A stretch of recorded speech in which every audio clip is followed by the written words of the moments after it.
Next up in this longer than usual episode is Thunder Fox, a game I'd never heard of until playing it for the first time as part of Taito Legends for this video. Very simple story. In the year 1990X, the land, sea and air are all ruled by terrorism, and so the anti-terrorist team, Thunder Fox, comprised of just two shirtless blokes named Thunder and Fox, have to stop them. So starting the first stage gives me the order to break through the enemy's front line. I can only move left or right, and to start with I just have my knife to stab the enemy soldiers approaching me, but what I can do is walk while crouching, and it's not long before I pick up a flamethrower. Firearms have limited ammo and can run out pretty quick. What also doesn't help is that even the weather is working with the terrorists, as lightning nearly strikes me as well. I get my first gun soldier, but he's on a wall above and too stupid to shoot in anything but a straight line. I myself have a high jump I can use to get on top of walls, though some bits of the wall can crumble beneath me and drop me into a mine. I get a pistol around here and my first grenade guy shows up to be shot before he can do anything. I can take his grenades though, but first I jump into this jeep with a gun and drive through a load of guys. I can even jump out and let it keep going through people, pretty fun, until an exploding barrel stuns me out of it and it ditches me. At this point I get a couple new enemies at once with very slowly descending missiles and flying drones, followed by little drones that walk along the floor. After this I'm warned of the first boss, a tank, before one of his shots comes in from off screen and kills me. Thanks to this game, I know that a tank is actually very easy to fight alone. You just get behind it and keep stabbing it in the arse before jumping on top and tapping the guy in the turret out. Killing them also grants me a grenade to inflict some big damage with. We can see visible damage on the tank until it explodes. I then get to strut off into my copter and fly it into stage 2. I'm attacking an enemy air fortress as the level turns the game into a side-scrolling shooter, and I get enemy copters coming after me. It's enjoyable enough, but the thing is, they're the only enemy and the background stays the same, so I don't have much to talk about. So it keeps going like this until the screen fades out and the second part of the level starts. I land on the air fortress and now it's back to normal gameplay. Sort of. The level is structured the same as the first, but I get to keep my copter. Enemy copters are still around along with new guys who keep trying to jump kick me out of it. There's cannons on the air fortress and one loses me my vehicle when it kills me. So I just keep on running forward, knifing the kickers and the cannons until a mini-boss shows up.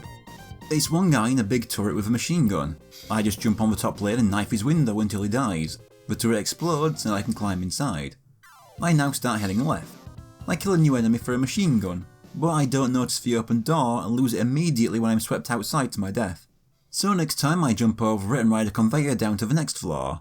I get another similar situation before I'm going back up. Through a few more enemies and I reach the boss, which is the fortress's engine. It's got two lasers that follow me around and try to shoot me while the engine occasionally opens up to allow me the chance to stab it. The lasers bounced around the walls for a bit, which threw me off for a second, but I quickly got used to it and after a few knifings, the engine blows up. I now have to escape the fortress before it explodes with me inside.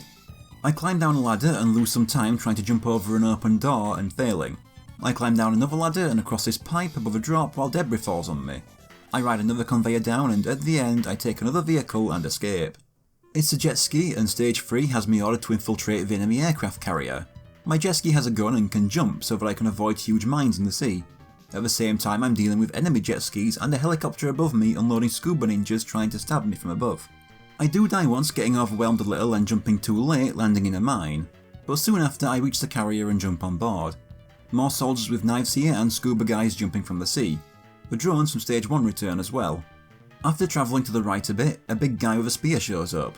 He can block the bullets from my pistol with the spear, but sometimes he'll just turn his back and let himself get shot. He'll spin the spear around and I just keep trying to bait him to turn around so I can get a quick hit in. After getting a few hits on him, he escapes on a helicopter saying that he'll kill me next time. I climb up a huge chain nearby to end up on top of the carrier, and I have to say, I wasn't expecting the music to sound like this. It's not bad, but it just sounds like it fits a casino or a pool-based game instead. The walking drones are back, being put in around thousands of knife wielders. There's a man in yellow with a rocket launcher so I kill him and take it. The rocket launcher just has one shot, but it covers the entire screen and wipes out all enemies. As I get walls behind me, there are a few lasers placed on them. Soon after I'm climbing a ladder to the next floor and moving left. It's a short part before I'm going back up and now I'm at the very top. I've caught up to the helicopter and have my rematch with the spear bloke. The fight is pretty much the same as the first, but now we have the sun setting in the background, which is nice. He has quite a bit of health, but I eventually bring him down and take the helicopter. I guess the pilot just surrendered immediately. Stage 4 and I'm in a forest, being told to pound the enemy's mine. More returning enemies along with the new automated crossbows just left in the trees. This forest section goes on for a bit, but there's nothing else to talk about, so let's skip ahead a tiny bit to me reaching the part where it connects to the mine. There's a waterfall around the start that scuba soldiers have been hiding inside, waiting for me. Were they constantly riding it down and climbing back up to the top, waiting until I pass by, or were they actually managing to stay still there and wait? After the waterfall, it's into a cave, and this place is pretty unstable. There's constant explosions and huge boulders breaking off from the ceiling. Of course, the boulders are biased too, they can only damage me and not the enemies. It's a bit annoying actually, since it gives you about 2 microseconds to react and get in the 2 tiny gaps between boulders, and it's constant. But eventually it finally stops and the level just goes on as normal. Though there is an unfortunate moment where I accidentally waste a rocket on a single enemy. I also learned that the high jump is also a kick, so I can start kicking missiles out of the air. I leave the mine into a secret base and the boss shows up. A big wrecking ball with a laser hanging out above it. He swings the ball to trigger more boulders dropping down and can only be damaged when this white thing emerges from the top.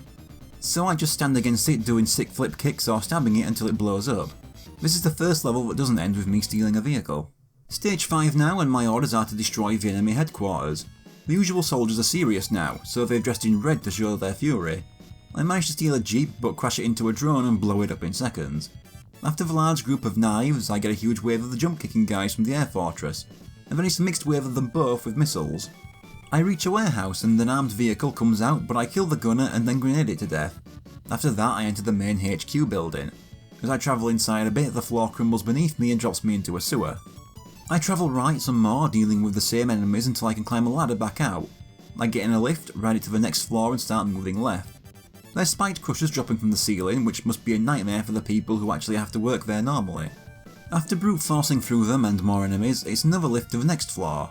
Certain parts of the floor are electrified and I'm sure there's a pattern, but I just get killed and use my post-death invincibility to walk through. Just a bit further and I climb a ladder to the roof. The boss turns out to be a huge guy with a huge gun. A gun that can also block shots from another gun. If I get close enough to hit him, he can also whack me with it. After a bit, the floor crumbles and I land in a room with a flashing alarm, making this 2 videos in a row where I can't speed up boss footage for the same reason. They did give me a pipe though if I want to try climbing around him and stabbing him in the back. But instead I just try backing him into a corner and spamming jump kicks instead. He has a ton of health though, so it's a long and boring fight, but I do get him down in the end. I go through the door and meet the terrorist leader. He hangs out above me in his crane lifted chair with a built-in gun. I just keep doing flip kicks until I blow it up and he falls out. He's got a rocket launcher and he kills me quickly. But just for this one fight, just to be a dick, you must finish the final boss with 1 continue. Starting a new credit restarts the fight. So after destroying his chair, I mainly use a combination of jump kicks and stabs to the knee. After a few hits, his gun is destroyed and he has to fight with his hands and a sort of grappling hook mounted to his wrist. Once again, crouch stabbing and jump kicking wins, and I finish him off while on my last life. I'm told I'm a great commander, but get a vague hint towards a sequel that never happened when we're asked if the battle is truly finished. I get a small montage of all the stages while Fox tries to take partial credit even though he didn't appear in this playthrough. Then the credits. There was also a Mega Drive port, but looking it up, it didn't seem like there was anything worth buying and checking it out for. It seemed pretty faithful, just losing the 2-player co-op. This game was alright. It was an okay way to spend 20 minutes, but none of it was truly remarkable. I'll say that in the realms of okay arcade games I've covered, I did at least like it more than Sly Spy and Wizard Fire, and the lack of any big flaws even puts it above Yu-Gi-Oh! Dawn of Destiny and Dog's Life for me.